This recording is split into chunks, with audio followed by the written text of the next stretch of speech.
Hello and welcome everybody. Today we'll be taking a look at the lore behind the leading man of Overwatch. Nah, not Genji. Sorry for all you pro Genji mains out there, he'll get a video eventually. Nah, for today, we'll be talking about Dad76. Oh wait, no, sorry about that. I meant to say, the one and only Soldier76. Our story starts out in a little area in the state of Indiana, where young Jack Morrison grew up as part of a family of farmers. Most people who knew him had mixed feelings. Some called him a reckless teenager, and others called him a honest, hardworking person. Growing up, Jack always had a dream of becoming enlisted in the military, so at the age of 18, he packed his bags and left to join the US military. He planned to be in the military for a relatively short time and come back to the farm, but he wasn't really aware of how skilled he was. And of course this didn't go unnoticed. The higher-ups in the government saw his potential and enlisted him in the Soldier Enhancement Program, which basically you could say transformed Morrison into a super soldier. This granted all the soldiers that were in the program better speed, strength, and agility than most average soldiers in the military. It was also at this time that Jack met his soon-to-be good friend, Gabriel Reyes.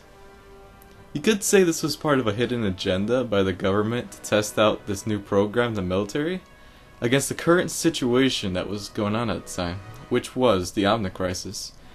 All the Omnics, the robots, basically anything mechanical started going haywire and needed to be stopped as soon as possible. The Omnic crisis was already spreading worldwide and required immediate attention. As part of a plan created by the United Nations, Jack, Gabriel, and a couple of other skilled agents were put together into a task force that we now know as Overwatch, which was sent to deal with the Omnic threat. As part of a team, Morrison and Reyes became close friends despite whom they were or where they came from. Joining Overwatch gave them an opportunity to build a strong friendship. It was decided that Gabriel would become the leader of Overwatch, however Jack would become more recognized as the leader because, as part of a team, he built the confidence of his comrades and earned their trust. This bothered Gabriel a lot, but we'll talk about that in a bit. With Overwatch's help, the Omnics were defeated and the crisis ended. Overwatch would go on to get praise for their efforts and be heroes for humans and Omnics alike. After the crisis, Jack was recognized for his efforts and promoted to Strike Commander. They had turned down Gabriel for the position, and this really pissed him off. He did become the leader of the subunit called Blackwatch that dealt its business in the shadows. After this happened, Jack and Gabriel grew apart and would not see each other for a while. As the face of Overwatch, Morrison had planned for Overwatch to lead humanity to a brighter future.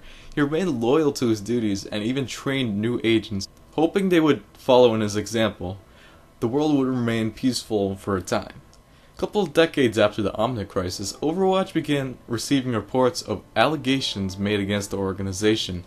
Some of the allegations were mission failures, obtaining a massive amount of weapons, human rights abuses, and more. It was clear that they were being framed, so Jack was tasked by the United Nations to investigate the Swiss headquarters of Overwatch. Upon investigating, he met up with his old friend Gabriel, who was waiting for him. An argument broke out between the two. Most likely, they were talking about where Reyes had been, how Blackwatch was connected to the corruption facing Overwatch, and their bitter rivalry for leadership. The tension grew and led to a fight between the two.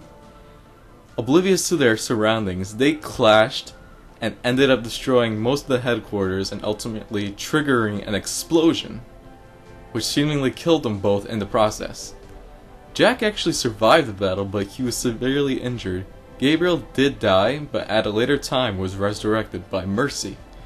She had been in Switzerland at the time and managed to develop technology that would improve treating life-threatening injuries. She used this technology and her knowledge to save Gabriel, but something else happened. The cells in his body had changed and gave him unnatural abilities, eventually transforming him into the Reaper we know him as today. Following the destruction of the headquarters, Overwatch was disbanded and its agents went their separate ways. Years later, reports surfaced that a series of attacks were made on financial institutions, shadowy corporations, and former Overwatch facilities. person behind these attacks was simply known as Soldier 76. It was Jack Morrison in disguise, obviously, but he wanted those that knew him to know that he was still alive. He had his own agenda now. He was no longer the charismatic leader that people knew him to be. He's now a vigilante, bringing to justice anyone that had to do with Overwatch's corruption and fall. So yeah, that pretty much sums up the story of Soldier 76. I hope you guys enjoyed the video. I had a great time making it, and more will be coming soon. So for now, I'm gonna end it here. Thanks again for watching, and I'll see you in the next one. Now, I move in secret, striking from the shadows, hunting all those that brought Overwatch down. Call me a vigilante if you want. Truth is, I'm just a soldier.